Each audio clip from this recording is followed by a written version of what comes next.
సిద్దిపేట జిల్లాలోని గజ్వేల్లో మాజీ వ్యవసాయ market committee chairman Madasu Srinivas మీడియాతో మాట్లాడారు. కాళేశ్వరం ప్రాజెక్టుపై కాంగ్రెస్ ప్రభుత్వం అవలంబిస్తున్న ద్వంద్వ వైఖరిని తీవ్రంగా విమర్శించారు. కాళేశ్వరం ప్రాజెక్టు కూలిపోయిందని కాంగ్రెస్ ప్రభుత్వం ఒకవైపు ప్రచారం చేస్తుందని, అదే సమయంలో హైదరాబాద్ నగరానికి మల్లన్న సాగర్ ప్రాజెక్టు నుండి తాగునీటిని తరలిస్తున్నారని మాదాసు శ్రీనివాస్ మండిపడ్డారు. ఈ చర్య వారి ద్వంద్వ వైఖరికి నిదర్శనమని ఆయన అన్నారు. మాజీ ముఖ్యమంత్రి కేసీఆర్ దూరదృష్టితో ఈ ప్రాజెక్టును నిర్మించారని, ఇది ఈ ప్రాంత రైతులకు వరప్రదాయినిగా మారిందని శ్రీనివాస్ పేర్కొన్నారు.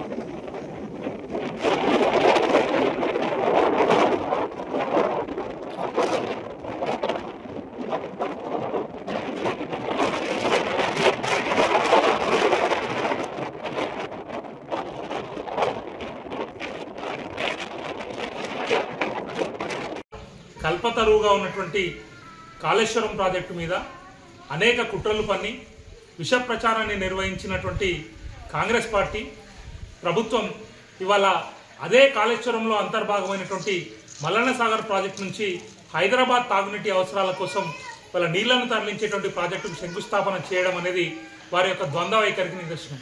వాళ్ళ రేవంత్ రెడ్డి గారు గతంలో ఇది విఫల ప్రాజెక్ట్ అని, ఈ ప్రాజెక్టు అవినీతిమయమైందని, కాళేశ్వరం కూలేశ్వరమైందని మాట్లాడినటువంటి రేవంత్ రెడ్డి గారే ఇవాళ ఏం మొహం పెట్టుకొని మొన్న బస్వాపూర్ గంధమలకు కానీ ఇవాళ హైదరాబాద్ తాగునీటి ప్రాజెక్టు కానీ ఏ మొహం పెట్టుకొని ఇవాళ శంకుస్థాపనలు చేస్తున్నారో వారు చూసుకోవాల్సిన అవసరం ఉన్నది. ఇవాళ తెలంగాణ రైతుల యొక్క వరప్రదాయమైనటువంటి కాళేశ్వరం ప్రాజెక్టు ఇది కేవలం ఒక బ్యారేజ్ మాత్రమే కాదు. దీంట్లో 3 బ్యారేజ్లు ఉన్నాయి, అనేక కంపోనెంట్లు ఉన్నాయి.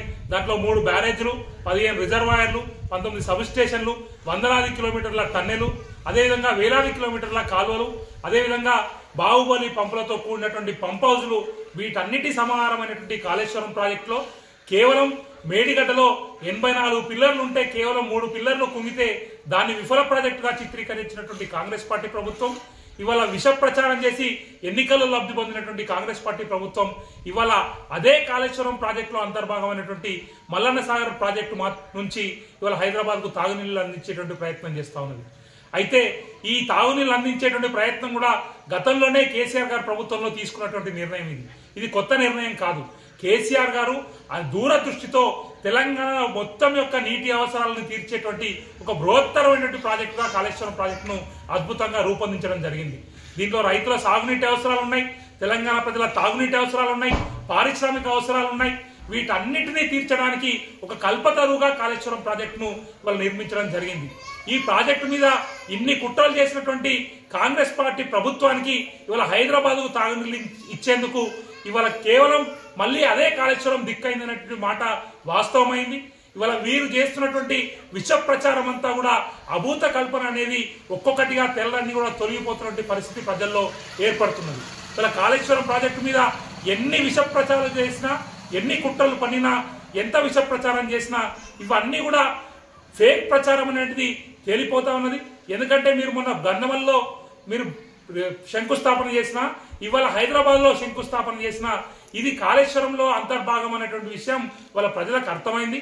ఇప్పటికైనా కాంగ్రెస్ పార్టీ నాయకులు ఇవాళ కాళేశ్వరం ప్రాజెక్టు మీద విష ప్రచారాలు మానుకొని ఈ గోబల్స్ ప్రచారాన్ని మానుకోవాలని మేము హితవు పలుకుతా ఉన్నాం. ఇవాళ కాంగ్రెస్ పార్టీ ప్రభుత్వం ఇవాళ గతంలో ఉన్నటువంటి కేసీఆర్ చేసినటువంటి పనులనే కొనసాగిస్తున్న తప్ప ఈ కాంగ్రెస్ పార్టీకి నీళ్లు ఇచ్చేటువంటి ఆలోచన లేదు, తాగునీళ్ళు ఇచ్చేటువంటి ఆలోచన లేదు, సాగునీళ్ళు ఇచ్చేటువంటి ఆలోచన లేదు, ఎటువంటి ప్రజల మీద ప్రేమ కానీ ప్రజల మీద అఫెక్షన్ కానీ లేదు. ఇవాళ గతంలో కేసీఆర్ గారు తీసుకున్నటువంటి నిర్ణయాన్నే తిరిగి దాని అంచనాలను పెంచి దాదాపు 6-7 రెట్ల అంచనాలను పెంచి ఇవాళ మళ్ళీ కాంగ్రెస్ పార్టీ ప్రభుత్వం టెండర్లకు పిలిచి వాళ్ళ శంకుస్థాపన చేస్తా ఉన్నది. ఇవాళ కేవలం ప్రజాధనాన్ని లూటీ చేసేది కాంగ్రెస్ పార్టీ మాత్రమే. ఇవాళ మొన్ననే అంటే వారం రోజుల క్రితమే సిబిఐ ఎంక్వైరీ చేసినటువంటి రేవంత్ రెడ్డి గారు మళ్ళీ తిరిగి వారం రోజులు కాకముందే కాళేశ్వరం ప్రాజెక్టులో అంతర్భాగమైనటువంటి మల్లన్న సాగర్ నుంచి నీళ్లు తీసుకునేందుకు శంకుస్థాపన చేయడం అంటేనే ఇవాళ రేవంత్ రెడ్డి గారు కూడా కాళేశ్వరం అనేది నిటారుగా నిలబడి ఉన్నదే అనేటువంటి విషయాన్ని ఇవాళ నిజాన్ని తెలుసుకున్నాడని మేము భావిస్తా ఉన్నాం. ఇది ప్రజలకు ఎప్పుడో అర్థమైంది. కాబట్టి మీరు ఎన్ని కుట్రలు చేసినా కూడా ప్రజల్లో మీకు ఎటువంటి రెస్పాన్స్ లేదు. తప్పకుండా రాబోయే భవిష్యత్ నీటి అవసరాలను తీర్చే కల్పతరువు కాళేశ్వరం మాత్రమే. అది కట్టినటువంటి కేసీఆర్ గారి ముద్రను తెలంగాణ ప్రజల హృదయం నుంచి మీరు ఎన్ని కుట్రలు పనినా, ఎంత విష ప్రచారం చేసినా, ఎటువంటి ఎంక్వైరీలు చేసినా దాన్ని చెరిపివేయాలని ఈ సందర్భంగా తెలియజేస్తాం.